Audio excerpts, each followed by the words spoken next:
From 1987 to 1997, Australia was completely transformed. Let me tell you, the main reason is that at that time, Australia wasn't following Britain, but the United States. Then its policy changed. What should we call it? China bought out Australia. Eventually, the entire Bay Area across from the Sydney Opera House was completely bought out by wealthy Chinese and their second-generation princelings. Then Australia's economy boomed, from $150 billion GDP to $1.3 trillion today.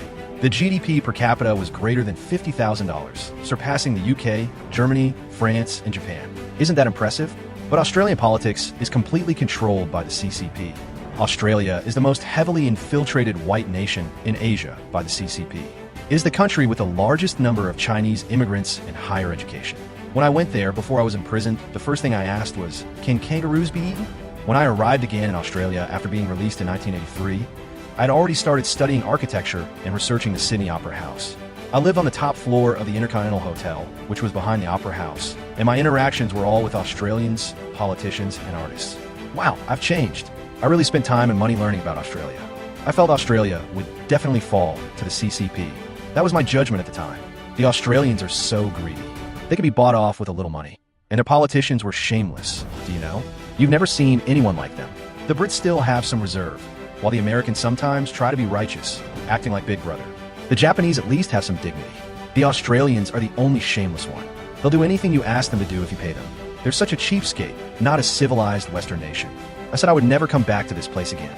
After about 2001, I rarely went there, only a few times because I had many friends there.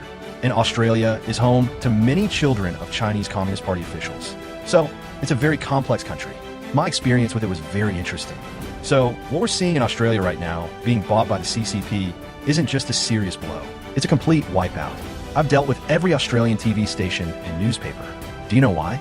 During the 2008 Olympics, all those bastards at the Australian TV stations, after taking money from the CCP, refused to pay over $1 million to rent a 10 square meter room.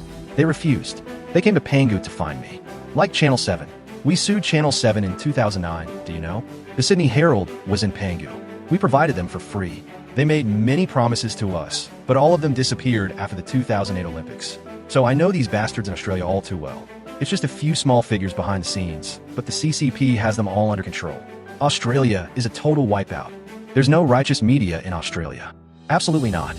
No matter how happy you are there, there's no righteous media. They were utterly terrible, wicked, and extremely greedy. There's no oversight, and the politicians are incredibly subservient.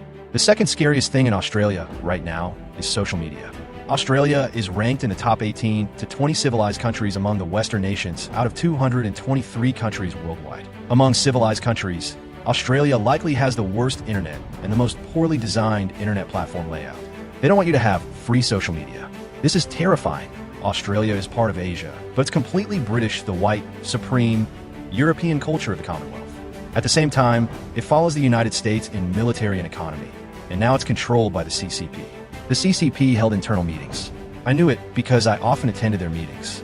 Former security ministers like Xu Yongyue and Gung Huichong, and later Qiu Jin, Minister Dong, Vice Minister Ma Jian, and a whole bunch of other ministers, including Suan Yonghai. They were constantly hanging out at Pangu. They always said, we must completely take over Australia, or we shouldn't touch it. This policy was followed all the time. Their strategy remained unchanged for 2 or 3 decades. It wasn't only the same political party. You know some of the most sensitive figures in China at the time, including Qin Tonghai from China National Petroleum Corporation, Zhou Shuan, uncertain, who committed suicide in Tianjin, and Chen Liang U.S. family. Many of these people had their own supermarkets, shops, and restaurants in Sydney, Canberra, Melbourne, and the Gold Coast. Just think about it. Why are all these people in Australia? Australia is completely under the CCP's control.